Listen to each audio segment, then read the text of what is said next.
Let's begin by talking about multiprocessing and multicore. So multiprocessors are a computer system with more than one processor. Now a computer with one processor is called a uniprocessor.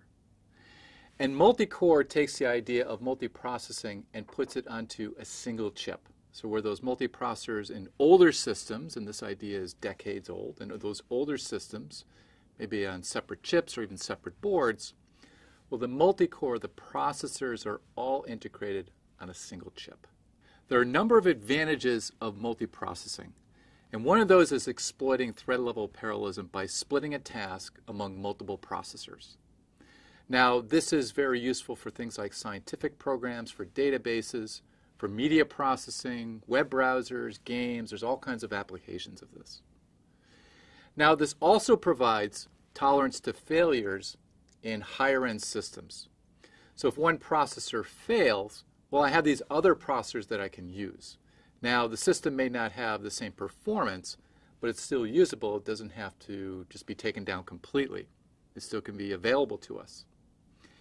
And another advantage, and this is really the drive to multicore, is power efficiency.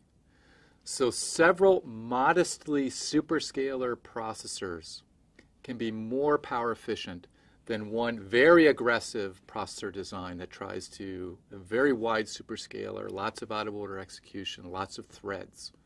That's not as power efficient as taking several modestly designed cores and putting them on a single chip. And this is the major incentive that we have multi-core chips in our smartphones. However, multiprocessing is not without its challenges. One is that parallel programming, writing a parallel version of a program, can be difficult and can be error-prone. And some programs are just not easy to parallelize. It's just not, they just don't lend themselves to be made into a multi-threaded program. Now, here Amdahl's law also applies. And Amdahl's law, as applied to this particular case, says that the serial part of a parallel program will limit the performance improvement. So every parallel program has a serial part where there's just one thread that's running, and we don't have multiple threads running. And that can limit the overall performance improvement. Also, there's a non-trivial cost of communicating and coordination among these different threads. And we're going to see that we have to communicate when we talk about later on, we talk about cache coherence. Here's a general block diagram of a shared memory multiprocessor, or SMP for short. Here we have a number of different processors with their individual caches, and those are connected to each other as well as to a single memory and a single I/O. So all processors share the same memory and I/O devices. It's visible to all of them. Now, processors can share data by reading and writing to memory. So if processor 1 wants to communicate with another processor, it can do this through normal loads and stores to memory.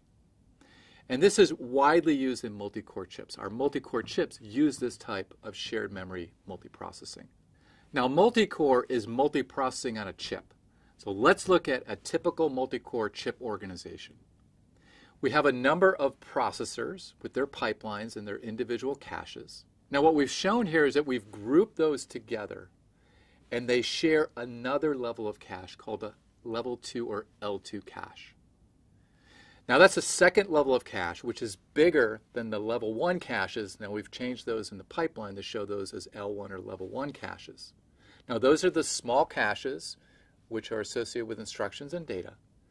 Now each of those processors share a second level of cache called level 2. And this might be bigger. So whereas the level 1 caches may be, say, 16 kilobytes or 32 kilobytes, for instance, the level 2 cache may be a megabyte in size, so it's bigger. Now it's slower, but now if we miss in the level 1 caches, we don't have to go all the way out to those slow DRAM. We can go to the level 2 cache and look up there to see whether we have our instruction or our data. So it's going to be slower to access this level 2 cache because it's a little bit bigger, but it's not going to be as slow as main memory. And what we typically do, and this isn't always the case in our chips, what we typically do is we have a shared level 2 cache among multiple processors and their level 1 caches. Now, each of those level 2 caches connects to an interconnect where we connect to a memory controller, and that memory controller is also on our chip. And that memory controller connects to a DRAM, which is a separate chip. That may be integrated in the same package as our processor chip, but it wouldn't be on the same chip as our processors. We also have a set of I/O controllers that connect to our shared interconnect, and those can be accessed by all of the processors. The registers associated with each of the I/O controllers are accessible to all the processors, so they share the I/O as well. And those I/O controllers connect to I/O buses for things like our display, our touchscreen, or separate chips that control communication to the internet or to Bluetooth. Now, just as with pipelining and other advanced performance techniques, it's really not this easy. We have some challenges associated with designing multi-core chips. Now we're going to talk about one of the main challenges, and that's cache coherence.